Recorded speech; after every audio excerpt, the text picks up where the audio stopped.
क्या पढ़ना, थोड़ा लिखते हैं, तोड़ तोड़ के जब लिखेंगे ना आप लोग भी उस तरह याद रखोगे, बड़ी मजा आएगा वो चैप्टर समझने में। सबसे पहले हम लोग क्या समझे, गति।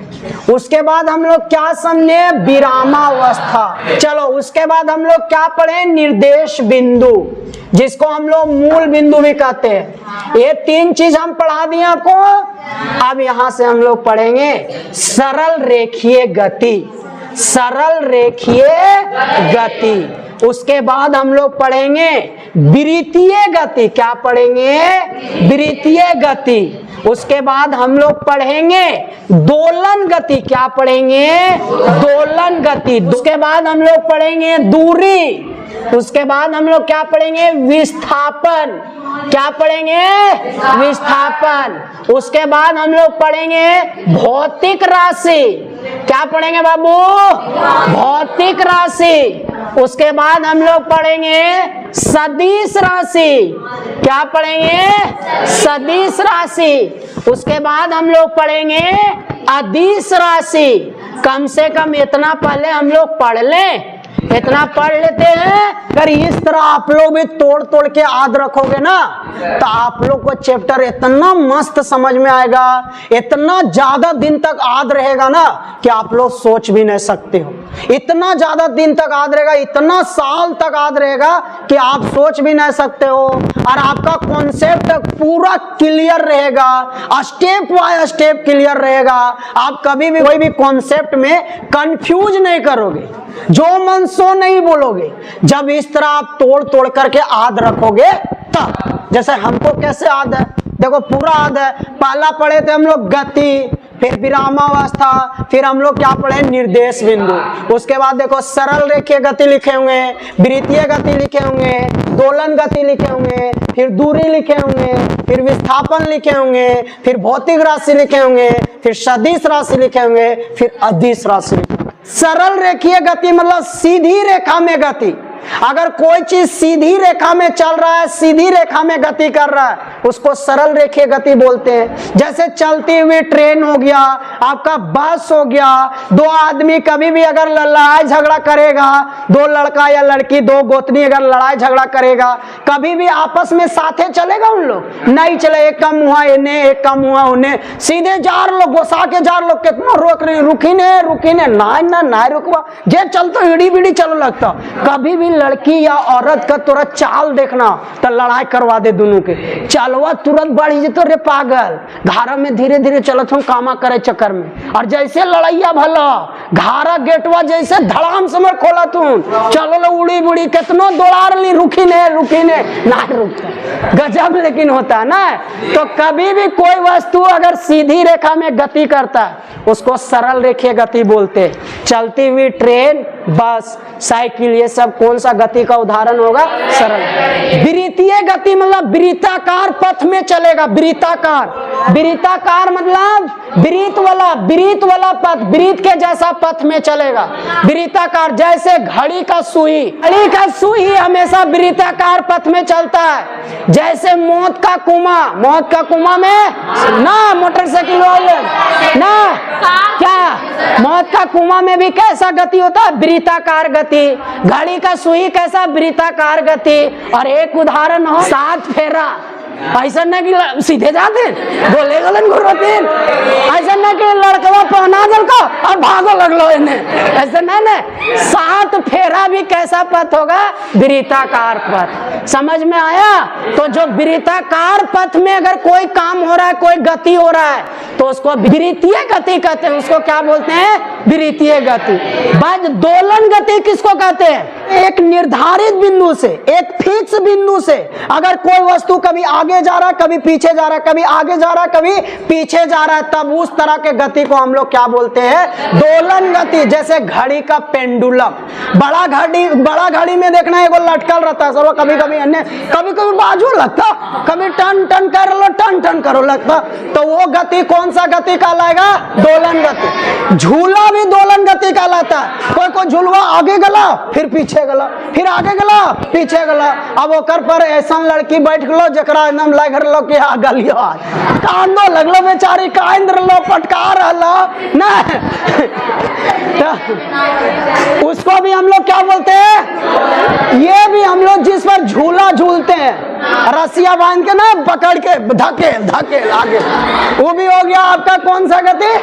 दोलन। जब कोई वस्तु सीधी रेखा में या सरल रेखा में चलती है तब उसे सरल रेखीय गति कहते हैं।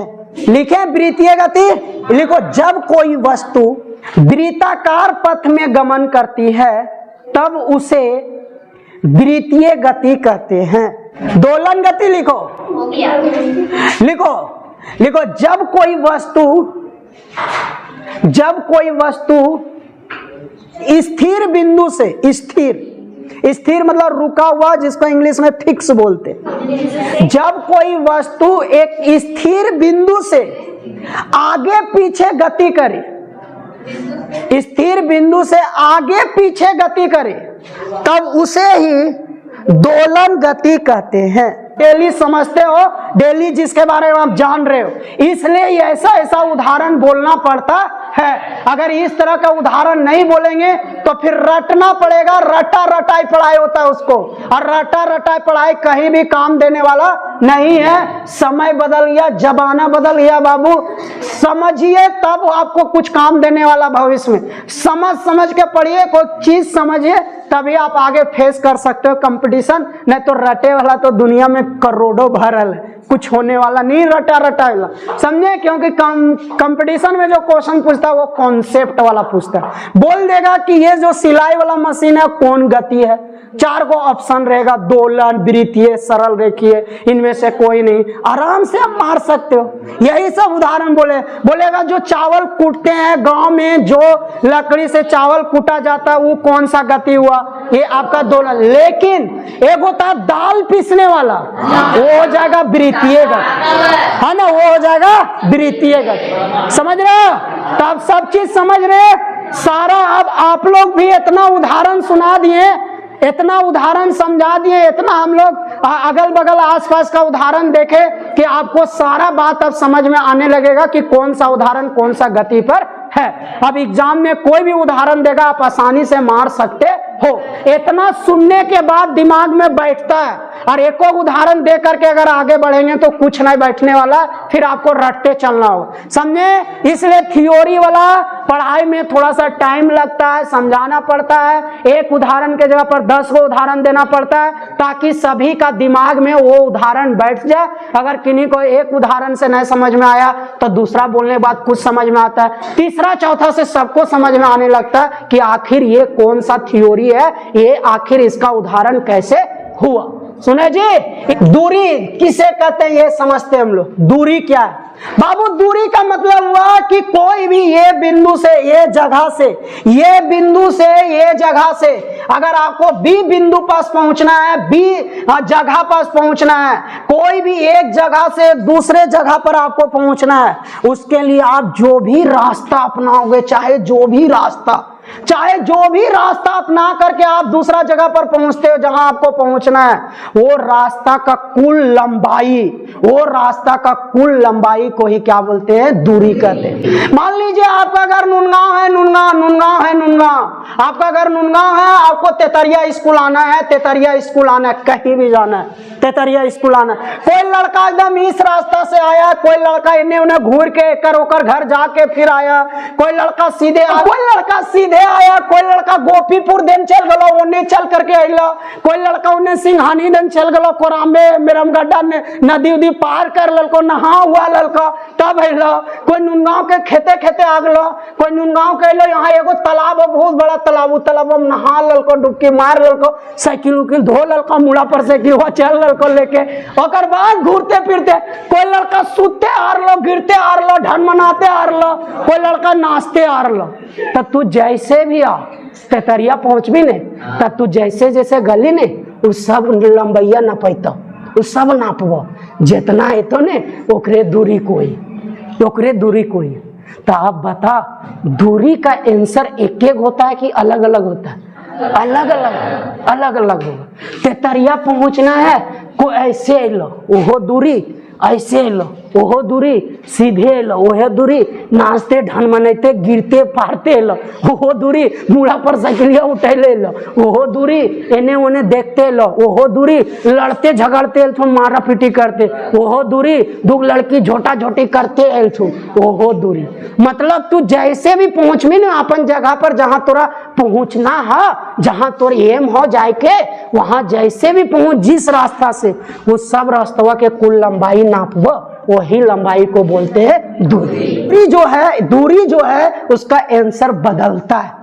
एक ही जगह पर पहुंचना है तो उसका दूरी का उत्तर बहुत हो सकता है, अलग अलग होता है। दूरी के लिए कोई दिशा फिक्स नहीं है, कोई दिशा निर्धारित नहीं है। दिशा निर्धारित का मतलब आपको ये नहीं पता रहेगा कि यही रास्ता जाना है, आप पर निर्भर करता है। आप स्वतंत्र हो, आप कोई भी रास्ता से जा सकते हो।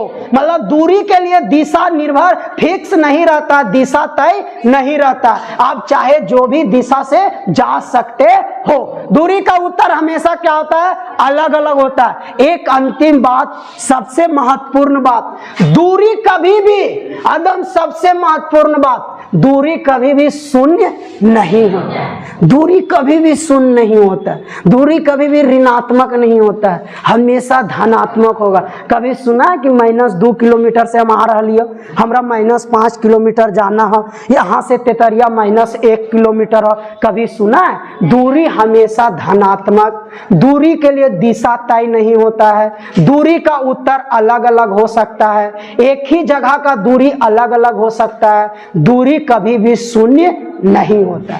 आया समझ में? लेकिन विस्थापन क्या होता है से सुनिए, विस्थापन क्या होता है से थोड़ा सा इसी में सुन लीजिए, यही उदाहरण में।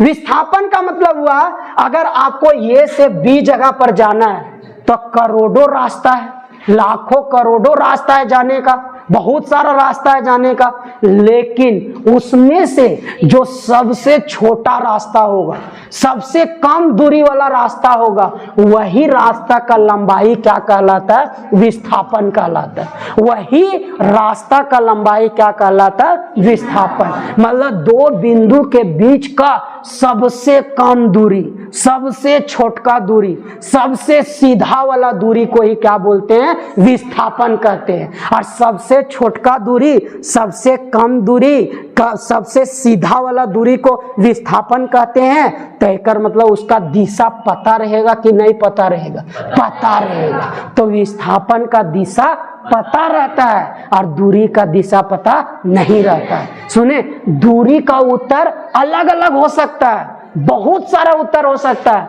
लेकिन विस्थापन का उत्तर अलग अलग नहीं हो सकता। विस्थापन का एक ही उत्तर होगा। दूरी कभी भी शून्य नहीं हो सकता, विस्थापन शून्य भी हो सकता है। कैसे से देखो, कैसे से देखो, विस्थापन का मतलब होता है जहां से शुरू किया और जहां पहुंचना है उसके बीच का सबसे कम दूरी, जहां से शुरू किया जहां पहुंचना है उसके बीच का सबसे कम दूरी को विस्थापन कहते हैं। मान लो कोई लड़का ये से शुरू किया, बी पास गया और फिर घूर के कहां आ गया? ये आ गया। बताओ, उसका चलने वाला भी बिंदु ये और जहां रुकना था वो भी बिंदु ये, दोनों का बीच का दूरी कितना हो गया? शून्य। लेकिन उसका दूरी शून्य नहीं हुआ, ये से बी तक गया मान लो 10 किलोमीटर और फिर वापस आया 10 किलोमीटर, उसका दूरी कितना हो जाएगा? 20 किलोमीटर। लेकिन ये गया मान लो हजारीबाग गया, हजारीबाग से फिर वापस घर आ गया। अब हम बोलेंगे उसका विस्थापन बताओ, शून्य होगा, क्योंकि जहां से चला वहीं पहुंच गया। जहां से चलेगा और जहां पहुंचेगा उसके बीच का सबसे कम दूरी को विस्थापन बोलते हैं। और जहां से चला वो जहां भी रुका, कुल कितना दूरी, कितना लंबाई वो तय किया, कितना लंबाई तय किया, सारा लंबाई का जोड़ दूरी कहलाएगा। और जहां चला, जहां रुका है वो, जहां रुका है उसके बीच का सबसे कम दूरी को क्या बोलते हैं? विस्थापन। हजारीबाग गया, वापस आया, घर से गया घरे आ गया, विस्थापन शून्य हो जाएगा। लेकिन उसका दूरी, हजारीबाग गया तो यहाँ से हजारीबाग का लंबाई 40 किलोमीटर, फिर वापस आया फिर 40 किलोमीटर, उसका दूरी का आंसर होगा 80 किलोमीटर। कोई लड़का गया, यहाँ से चलना शुरू किया, यहां से चलना शुरू किया, एने गया, फिर एकर घारा चल गया, फिर ओने चल गया, फिर ओने चल गया, फिर एने आया, फिर यहां आ गया। घारा के एकदम बगल वाला घारा में रुक गया। बोले इसका दूरी बता, दूरी, ई लंबाई प्लस ई लंबाई प्लस ई लंबाई प्लस ई लंबाई, ई लंबाई, सब लंबाई को जोड़ेंगे तो दूरी निकलेगा। लेकिन हम बोलेंगे इसका विस्थापन बता, तो यहां से यहां के लंबाई केवल क्या कहलाएगा? विस्थापन। जहां से चला, जहां रुका, उसके बीच का सबसे कम दूरी, सबसे कम दूरी। तो बता, यहां चला, यहां रुका, दोनों के बीच का सबसे कम दूरी यही न होगा। तो मान लो ये 1 किलोमीटर है या 2 किलोमीटर, विस्थापन सबसे कम दूरी, तो इसका विस्थापन ये होगा, लेकिन दूरी इसका ये होगा। अब इस तरह चलते चलते ये फिर घरे आ गया, तो विस्थापन कितना होगा? 0, लेकिन दूरी इसका 0 होगा? नहीं होगा। इसलिए दूरी कभी भी 0 नहीं होता है, विस्थापन 0 हो सकता है। विस्थापन के लिए दिशा तय होना चाहिए, उसका दिशा फिक्स रहता है, दिशा तय होता है। विस्थापन का दिशा पता होता है और दूरी का दिशा पता नहीं होता। बात समझ रहे? विस्थापन का दिशा तय होता है, पता होता है, दूरी का दिशा पता नहीं होता है। विस्थापन जो है सो सबसे कम दूरी को बोलते हैं विस्थापन। जहां से चला, जहां पहुंचा, वो दोनों के बीच का जो सबसे कम दूरी होगा उसको विस्थापन बोलेंगे। और दूरी जो होता है सो जितना लंबाई तय करेगा उस बिंदु तक पहुंचने में, वो सारा लंबाई का जोड़ क्या कहलाता है? दूरी कहलाता है। विस्थापन और दूरी, सुनो, विस्थापन और दूरी बराबर हो सकता है मात्र एक उदाहरण में, जब दोनों सरल रेखीय में गति करेगा तब। लेकिन कभी भी विस्थापन दूरी से बड़ा नहीं होगा, जब भी विस्थापन होगा छोटा होगा। क्या बोले से सुनो नया बात। मान लो ए से चलना शुरू किया, सीधी रेखा में जा रहा है, कहीं टेढ़ा मेढ़ा नहीं, सीधी रेखा में गया और बी पास रुक गया, तो इस समय दूरी भी उतना ही होगा और विस्थापन भी उतना ही होगा। लेकिन थोड़ा सा टेढ़ा हो गया, दूरी बड़ा हो जाएगा, विस्थापन क्या हो जाएगा? छोटा हो जाएगा। तो विस्थापन और दूरी ये सब ऑब्जेक्टिव क्वेश्चन बोल रहे हैं, सब पूछेगा एग्जाम में। और अभी सब एक करके लिखाएंगे, फिर समझाएंगे, लिखाने के बाद फिर जल्दी बात एक बार बोलेंगे। क्या बोले? विस्थापन जो होता है से दूरी के बराबर हो सकता है एक उदाहरण में, जब वस्तु सरल रेखीय में गति करेगा तब। विस्थापन कभी भी दूरी से बड़ा नहीं होता है, विस्थापन का मान कभी भी दूरी से बड़ा नहीं होता, जब भी होगा कम में होगा। एक उदाहरण में बराबर हो सकता है, जब वस्तु सरल रेखीय में गति करेगा तब। जब सीधे जाते जाते वहीं रुक जाएगा तब, वापस आएगा तो विस्थापन 0 हो जाएगा और दूरी जो हो जाएगा से दुगना हो जाएगा। दूरी 0 हो सकता है, विस्थापन कभी भी 0 नहीं हो सकता। दूरी का आंसर एक बिंदु से दूसरा बिंदु तक जाने में दूरी का उत्तर बदल सकता है, दूरी का उत्तर अलग अलग आ सकता है, लेकिन विस्थापन का उत्तर कभी भी नहीं बदलता। एक ही आंसर होगा। मान लो ए से बी तक गया, अगर किसी का विस्थापन आ गया 10 मीटर तो आपका भी 10 मीटर आएगा, सभी का 10 मीटर आएगा। लेकिन दूरी किसी का 20 भी हो सकता है, 30 भी हो सकता है, 40 भी हो सकता है, 50 भी हो सकता है, 60 भी हो सकता है। समझ रहे हो बात को? विस्थापन के लिए दिशा क्योंकि तय रहता है और दूरी के लिए दिशा तय नहीं रहता, इसलिए एक नया शब्द अब जोड़ो। इसलिए विस्थापन को सदिश राशि बोलते हैं। सुनो इधर सुनो, विस्थापन का दिशा तय होता है, इसलिए विस्थापन को सदिश राशि बोलते हैं। और दूरी का दिशा तय नहीं रहता है, इसलिए दूरी को कौन सा राशि बोलते हैं? अदिश राशि। कौन सा राशि बोलते हैं? अदिश राशि। विस्थापन का दिशा तय रहता है, उसका दिशा पता रहता है, उसका दिशा आपको पहले से दिया रहेगा। जिसका दिशा पता रहता है उसको हम लोग बोलते हैं सदिश राशि, और जिसका दिशा नहीं पता है, जेने मन तेने, जो कभी एने कभी ओने कभी ओने, जेने मन तेने, उसको क्या बोलते हैं? अदिश राशि। आ गया समझ में इतना सारा बात?